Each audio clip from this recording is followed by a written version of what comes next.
আমার এই গোল জারটার মধ্যে দুটি মিল্কি মাছ আছে। মিল্কি মাছ মোটামুটি তো গোল জারে থাকে না, কিন্তু আমার বড় যে ট্যাঙ্কিটা আছে, মানে 1.5 ফুটের যে আমার অ্যাকোরিয়ামটা আছে, সেই অ্যাকোরিয়ামের মধ্যে প্রথমে রেখেছিলাম। যেহেতু এদের সাইজ বড় হওয়াতে আমার ওই অ্যাকোরিয়ামেতে উইডো মাছগুলোকে এরা মেরে দিচ্ছিল, যার জন্য ওদেরকে আমি এই গোল জারটিতে করে দিই। গোল জারটিতে করার সঙ্গে সঙ্গে তাদের অক্সিজেন দেওয়ার জন্য ওই ঘরটিকেও কিনে রাখি। এরপর আমার যে অ্যাকোরিয়ামের আশেপাশে যেসব ডেকোরেশন করা আছে, মানে আমার হাতি, আমার সিংহ, আমার বাঘ, এদেরকে আস্তে আস্তে সরিয়ে দিই।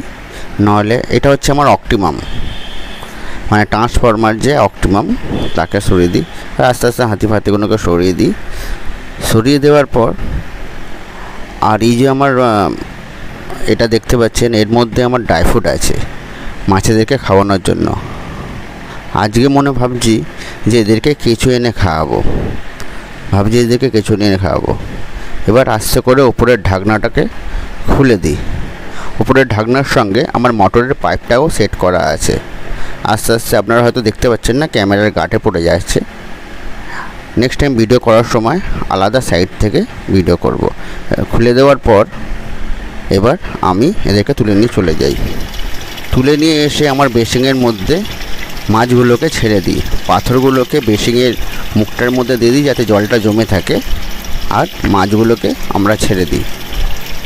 মাছগুলো আমার মিল্কি মাছগুলো ঘুরে বেড়াচ্ছে, কি সুন্দর দেখুন বেসিংয়ের জলের মধ্যে। আর বড্ড নোংরা করেছে। আমার যে ডেকোরেশনের জিনিসগুলো আছে সবেতেই শ্যাওলা পড়ে গেছে। কত সুন্দর এরা নিজেদের মতো ঘুরে বেড়াচ্ছে। আপনারা দেখতেই পাচ্ছেন দর্শক বন্ধুরা, দেখুন কি সুন্দর ঘুরছে। অ্যাকোরিয়ামের জল পরিষ্কার করা হয়ে গেছে।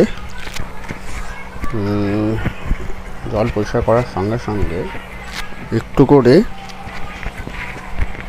অ্যাকোরিয়ামের সাইডের যে এগুলো থাকে না, মানে জলগুলো থাকে, সেই জলগুলোকে একটু হালকা হালকা করে মুছে নিতে হয়। নাহলে অ্যাকোরিয়ামের কাঁচেতে দাগ হয়ে থাকে, একটা জলের যে দাগ থাকে সেই জলের দাগ হয়ে থাকে। ভালো করে একটু মুছে নিতে হয়, নাহলে অ্যাকোরিয়ামের দাগ হয়ে থাকে। এই যেমন উপরে যে দাগগুলো পড়েছে। তারপরে আস্তে আস্তে আমি মোটরের পাইপটাকে একটুখানি লাগিয়ে নেব।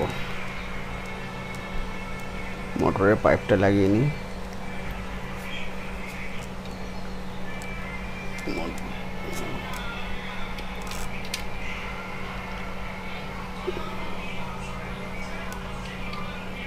মোটরের পাইপটা লাগানো হয়ে গেছে।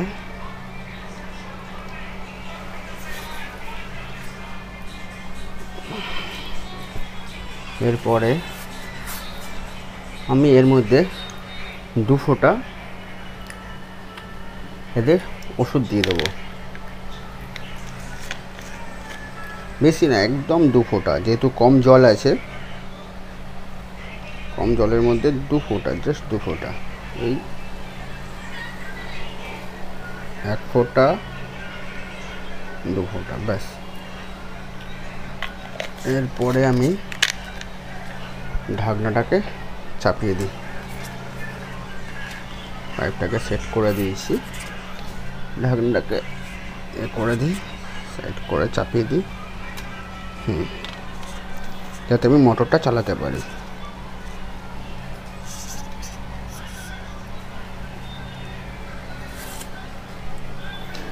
এবার হালকা করে মোটরটাকে আমি চালিয়ে দিই,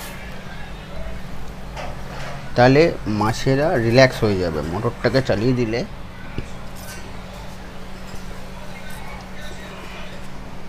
হালকা করে মোটরটা চালিয়ে দিই।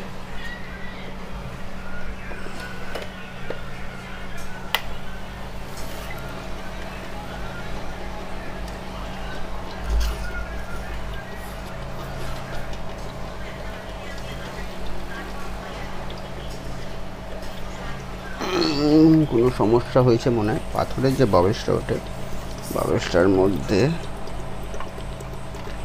কোনো রকমভাবে পাথর পড়েছে।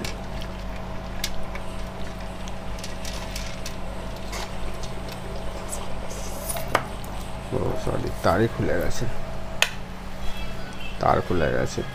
এই সমস্যাগুলো হতে থাকে টুকটাক অ্যাকোরিয়াম পরিষ্কার করার সময়।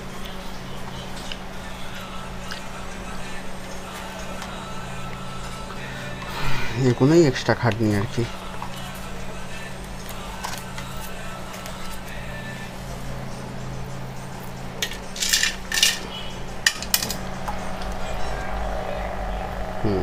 এবার ঠিক হয়েছে। এবার আস্তে আস্তে করে যেই জলগুলো পড়েছে কাঁচের মধ্যে, সেই জলগুলোকে আমি আস্তে করে মুছে নিই।